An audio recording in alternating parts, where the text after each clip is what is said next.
everybody. I'm Emily Lau. Welcome to our English language program. And it's called Kaleidoscope. No longer inside and outside electrical. That's in Chinese, in Cantonese. This one is in English. And it's our first time, first try. And I'm really very, very happy to have our former Director of Public Prosecution, Mr. Grenville Cross. Grenville, thank you very much for coming. Yes, and Grenville is very kind because just last week I bumped into him in the Hong Kong bank. And then I said, hey Grenville, would you like to come on to my show to talk about the government's proposal about extradition?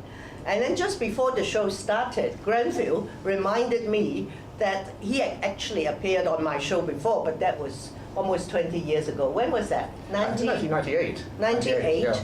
It was we had a forum in Trader Garden. Trader Garden, that's it. Yeah. And you were DPP, of course. I was DPP then. And you came and talked about... We were talking about Article 23. That's when the controversy was at its height. Yeah. And so we got together and had a discussion about it. Yeah. Yeah, and it's very kind of him because it was not his area. He was DPP. We had not yet got legislation, but you still agreed to come out, even though he was not directly responsible. So I certainly would like more government officials to be like you, Grenville. Thank you very much. To be ready to come forward in front of the cameras to explain government policy. Thank you very much. And Grenville, of course, is no longer DPP, but you were DPP for 12 years. 12 years, 12 yeah. years, yeah. Up to 2009. 2009, yeah. But now, he's not just retired. He is the Honorary Professor of Law at the University of Hong Kong and Visiting Professor of Law at the Chinese University of Hong Kong, Adjunct Professor of Law at the China University of Political Science and Law, and Visiting Professor of Law at the Zhonan University of Economic and Law. My goodness. I keep fairly busy. And you still can find time to appear on my show. Well, I've always helped you out if I can, Emily. Thank you very much, Grenville. And as you know, this proposal of the administration is very controversial for all kinds of reasons. But one thing is that even the legal profession, your colleagues in the legal fraternity, many of them are very concerned because they say that now, of course, the government wants to deal with this on a case-by-case basis. Pass the law, giving the chief executive the power to go to the court to ask for some warrant or whatever to arrest this suspect, let the court have a say. If the court agree, then the person will be sent back, whether it's to Mainland China, Macau. Subject, of course, to rights of appeal. Sure. Yeah. When the whole judicial process is finished, then, and the current case, of course, is the homicide in Taiwan last year, which prompted it. But people are saying, my goodness, we have been negotiating with the Chinese authorities for more than 20 years about a proper arrangement and got nowhere. And this time around, the administration only gave us 20 days for public consultation. What do you think of this? Is this due process? Well, I think quite clearly the latest case has brought the whole matter to a head. As you know, there's been a vacuum in this area for over 20 years. Successive secretaries of security have made efforts to reach an agreement, not only with the mainland, but also with Macau. And despite their best endeavours, nothing... And with Taiwan, did they try to make... Well, I don't think they could deal directly with Taiwan because of the mainland dimension to that. But their best efforts have got nowhere. And I assume that the Secretary of Security has now taken the view that something must be done to break the impasse. And remember this as well, Emily, that most people are just focusing on Macau, Mainland China, and Taiwan. But Hong Kong only has extradition arrangements known as surrender of fugitive agreements with 20 countries. I think there are about 195 countries in the world. So 175 countries as well will be able to take advantage of this new mechanism. So it goes well beyond China. And as regards the people who have concerns about what is now being proposed, I think that they're probably not giving sufficient weight to the fact that we have a first-class legal system, certainly one of the finest, if not the best, in the Asia-Pacific region. And that legal system, that judicial system, will ensure that there is indeed fair play whenever there is a request for surrender of fugitives, whether it be to another part of China or whether it be another part of the world. They will ensure, in other words, the basic principles of protection which are contained in the Surrender of Fugitive Ordinance are observed. So you are in favour of the administration's proposal? I am, because I think I take the view that after all these years, something must be done to break the impasse. We've seen the era of lawlessness developing in southern China. We've seen people convicted of serious offences in, for example, Macau, coming here and claiming safe haven. We understand from mainland sources that over 300 fugitives are now in Hong Kong and can't be returned back to face trial. We, of course, know about cases involving Taiwan, where people who are wanted in Taiwan can't be returned. And so something has to be done about this. It's very bad for Hong Kong's reputation, and it's very bad for effective law enforcement in China. Well, you may say that, Grenville, but before this thing blew up, I don't think people were running around saying, oh, Hong Kong's reputation is very bad because you haven't got such arrangement. Nobody was fretting about it. Well, of course they were. I mean, Macau clearly is very unhappy. People are convicted in their courts, and then they come back to Hong Kong, and nothing can be done about it. It makes an absolute mockery of the criminal justice system. I mean, clearly something must be done to rectify this. If full agreements, full surrender of fugitive offender agreements, normally called rendition agreements, can't be reached, and they've done their best to reach them, then there has to be an alternative. And until such time as full agreements can be negotiated and settled, then this is something that needs to be brought into play, Well, in my view. the fact is that the administration has been negotiating with the mainland authorities for more than 2 decades. Absolutely. And got nowhere. There must be a reason. It's not as if they're lazy. Huh? Right. So I don't think those fundamental questions have been resolved. And one thing, which some lawyer sitting in this chair not too many weeks ago said, you know, their legal system is so opaque, it's unfair. How can we send our people there to be tried by that system? And I also have to declare my interest. I am on the board of directors of the China Human Rights Lawyers Concern Group, and I know the travails of our human rights lawyers.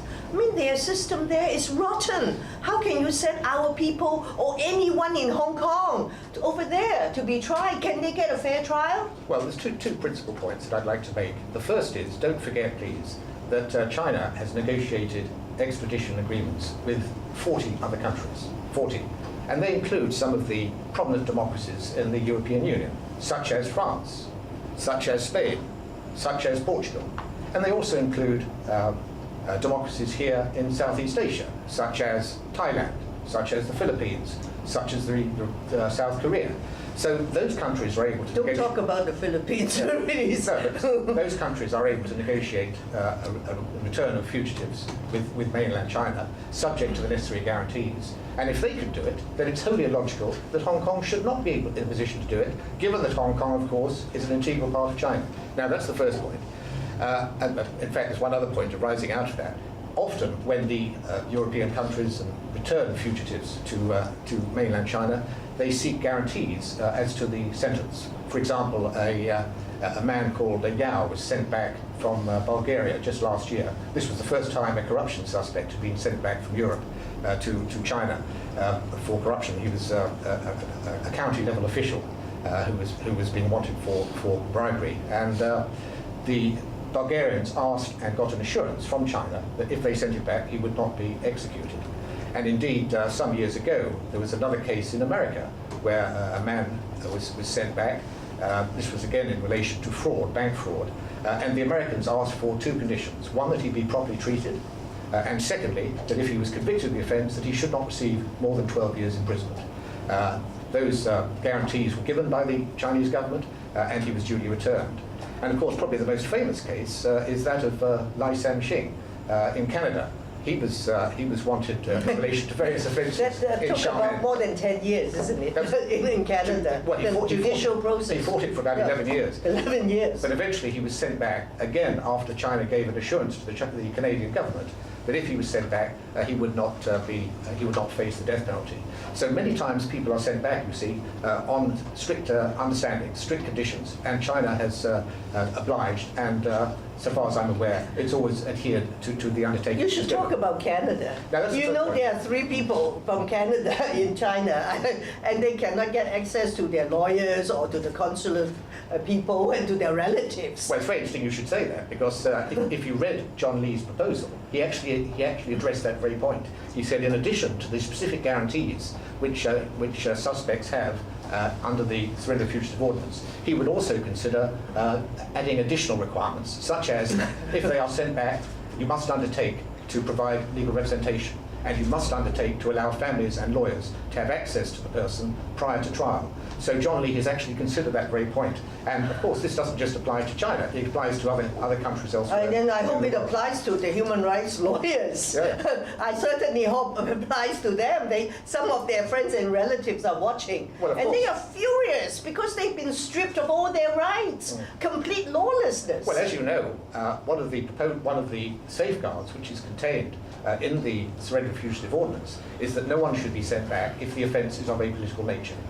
In addition, no one should be sent back if they're going to be prosecuted on account of their political opinions, their religion, their race, or whatever. So these type of assurances are there, and they're designed to ensure the system is not abused by anyone, anywhere in the world. Now that's the first point. But you also, Emily, you trash the criminal justice system in the main. Am I wrong to do that? To an extent, because I myself have been involved. Jesus, no wonder you're teaching there, so you better. This is now advertising time.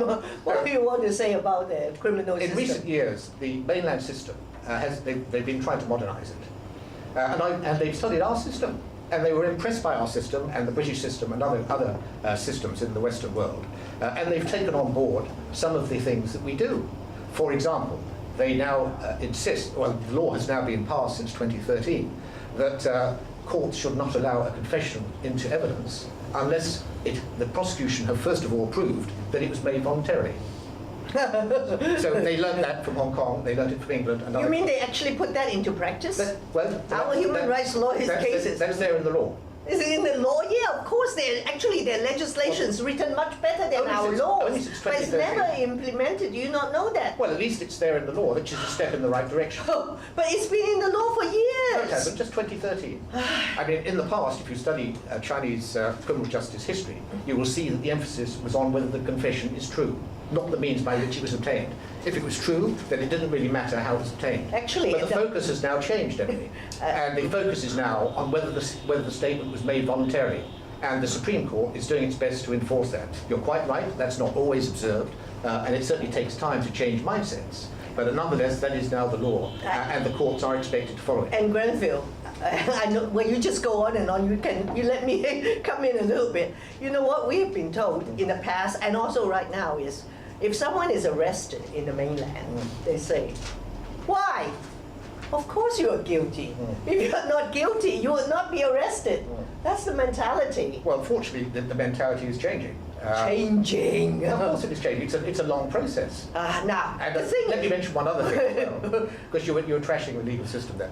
There is well, if you're interested in how it works. You don't expect me to sing the praise of the Chinese criminal system. But don't just run it down without fully understanding how it works. And one other significant difference between Hong Kong and mainland China is that in Hong Kong, someone can be convicted in court in a criminal case on the basis of a confession alone. In the mainland, the law requires that there be not only a confession, but also corroboration of the confession. So there has to be something to support the confession before someone can be convicted in a criminal case. So you're quite right, the mainland criminal justice system still has a long way to go, and in many respects it's very backward. But nonetheless, some progress has been made, and I think that should be recognised and, where possible, encouraged. Another area, if I could just finish that. No, I won't allow you to otherwise. I will invite you to come onto my show next time. But I mean, I must profess I'm not the world's expert on the Chinese legal system, but of course in our meetings with the lawyers and friends here, we discuss it. But the lawyers here, many of them, some actually go and lecture there, although the Beijing University has suddenly stopped it. They know a lot. And they are not singing the praise of the criminal system in China. But I've spoken to them as well. Often they're unaware of the progress in recent times. They don't want to acknowledge it. Oh. They don't want to acknowledge it. I think it's very good that Grenville's here, but I think the legal profession, whether it's the bar or the progressive lawyers group, should invite Grenville to have an open forum to discuss it. Well, by all means run the system down, but at least acknowledge that some progress is being made. Be fair. That's what I ask. So at this point, we have to pause for a few seconds so you can have a drink of water.